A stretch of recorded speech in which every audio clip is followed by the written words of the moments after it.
আমরা যে বিষয়গুলো নিয়ে অনুরোধ করেছি সেন্ট্রাল ব্যাংকে সেটা হচ্ছে, দেখুন, যে ইন্টারেস্ট রেট বাড়লে এসএমইগুলোর জন্য আসলে ঋণের প্রবাহের সমস্যা হয়, একই সাথে ইন্টারেস্ট রেটও বেড়ে যাওয়া, এটাতে সুদের চাপ বাড়ে।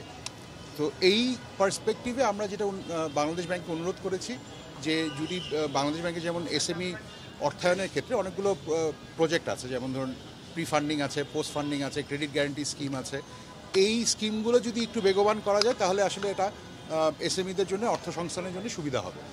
এটা ছিল আমাদের প্রাইমারি রিকোয়েস্ট।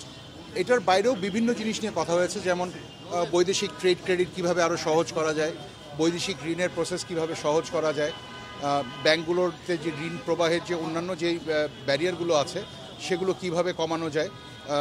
মোটামুটি ফোকাসটা ছিল আপনার এসএমইদের জন্য এবং স্মল এবং মিডিয়াম এন্টারপ্রাইজেসের জন্য ঋণের প্রবাহ ঠিক রাখার জন্য সুদের যেই চাপটা পড়ছে সুদ বৃদ্ধি, সেটা কিভাবে কন্ট্রোল করা যায়, এই ফোকাসেই আমরা আসলে ডিসকাশন করেছি।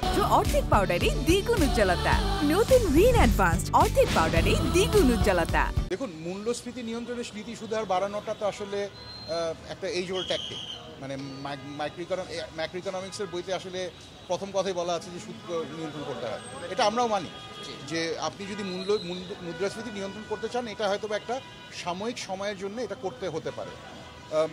আমরাও যেমন মুদ্রাস্ফীতি যেমন নিয়ন্ত্রণে আসুক, এটা আমরাও চাই। কারণ খরচ তো শুধু যারা ফিক্সড ইনকাম তাদের বাড়ে না, ব্যবসায়ীদের জন্য, আমাদের জন্য ব্যবসা চালাতে গেলেও খরচ বাড়ে, আমাদেরকেও বেতন বাড়াতে হয়। সো এই চাপটা থেকে যে মুদ্রাস্ফীতি কমে আসুক, এটা আমরাও চাই। সেটার জন্য আসলে কষ্ট করতে হবে আমাদের সবাইকে।